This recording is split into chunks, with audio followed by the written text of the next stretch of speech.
So hello, my name is Jennifer Savina, and I'm here to present a quick webinar with 10 tips on how to prepare your presence on a trade show organized by Clubster NSL.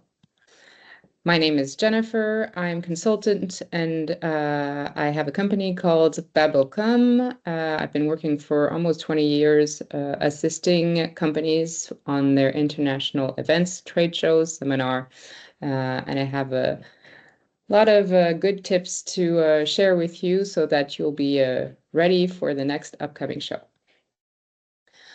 First of all, the first thing that you want to think about is why you're going to be present on this show. There's a lot of different reasons that can be good. Actually, more than one can also work for you. You can find new clients. You can maybe launch a new product. You maybe just want to develop your visibility, find partners and investors. The only reason that is not good is that if you don't really know and you were told to go and that's where you're going. It's very important that you have in mind your objectives before you start preparing, because that's going to determine a lot of the preparation that you're going to do. So just make sure that you have clear objectives before you start working on the preparation. So I'm going to give you tips on 3 different phases: before the event, during the event, and after the event. And the very first thing that you want to work on is your pitch, meaning how you are going to prepare what you're going to say. You will be meeting a lot of people during the show, and you won't have a lot of time to make a good impression and to make understood what you are selling them. So you can prepare your pitch in different formats: 30 seconds, 2 minutes, 5 minutes. This will help you actually, with the objectives that you have in mind, prepare the exact summary of the important information that you want to share. And of course, you can create several pitches depending on who you are going to meet with. Either it's clients or maybe investors. You're not going to be giving out the same information. So start working on knowing what you're going to say. And then, of course, if you have a booth, it's important to be attractive. There's a lot of other people that are going to be on the show. You want to make sure that people stop and are attracted by your booth more than by those that are around. So you can use attractive colors. You can maybe do demonstrations, organize a lottery. Why not a fun photo booth that can also attract people to stop by? Make a promotional offer. And why not promote something that you're going to give out later, like a webinar? Once again, to create this, you want to make sure you have your objectives right in mind. Before the show, you want to make sure you have all your tools ready, whether they're digital or paper. If you have a flyer presentation that you have to update with your latest products or maybe translate in the local language, that's important that you have that in mind before. Make sure you have business cards, either digital or paper, and that you have the right tool that you'll be using after to treat all the leads that you are going to meet. Maybe you can take advantage of some of the new IE tools that are available to help you maybe take notes or scan lead management and do your lead management post-event. So there are several tools that I've listed here. There's many other ones. What's very important is for you to test them before and to see if they work for you. They should make you gain some time and be more relevant on treating all the leads afterwards. And then again, what you need to do is make sure people know that you'll be at this show, either investors, clients, prospects. So start emailing at least 3 weeks before, maybe send out also posts on your social networks. Make everyone know that you will be present, why you will be present. Once again, you can lead this with your pitch that you worked on. Have maybe 3 good reasons to come meet us.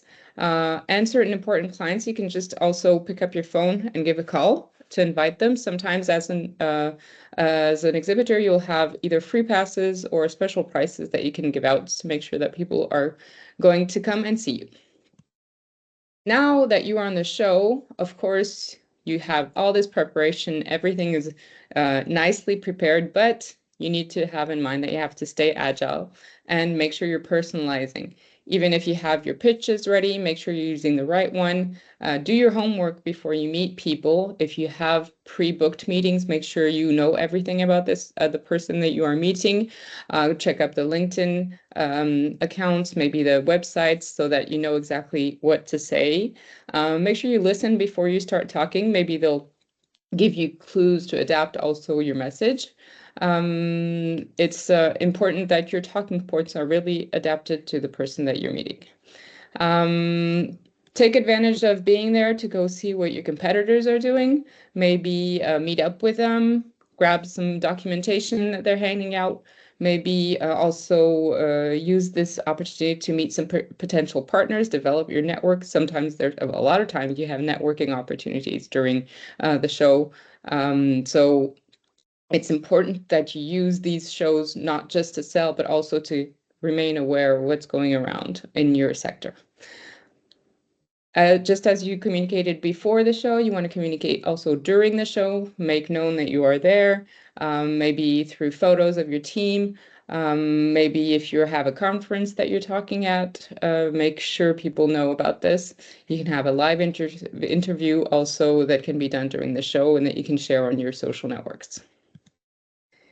And after the show, it's not finished yet. You want to keep in contact with all the people you met. First of all, thanking them. Make sure that all your new contacts are entered into your customer relation management tool and that you can send out thank you notes with a little bit more information to keep their interest in your company. Maybe send out information on an registration for an upcoming webinar or new information on some products. It's important. All of the other companies will also be doing this, so make sure you're not the last one, and take advantage of this. You can also formalize all the contacts you made through your social networks and publish on your social networks maybe a wrap-up of what happened. And then very important, internally with your teams, debrief on what happened during the show. Was it a good show? You need to keep up with a certain KPIs. I've listed them here. I mean, how many visitors were at the show, came to your stand, how many meetings you made, how qualified the meetings are, so that you know if this was a relevant show to be at or not. And you can probably keep those KPIs throughout the years to help you determine which is the most relevant show for your activity. So to sum it up, here are the 10 good tips for me that you should have on when you're preparing a show. Make sure you have everything prepared before, make sure you're agile during, and that you're doing your follow-up and all your homework after. And of course, have fun, because this is an event where you meet a lot of people and you want to be sure that you're making the most personally and professionally of all this event. Thank you.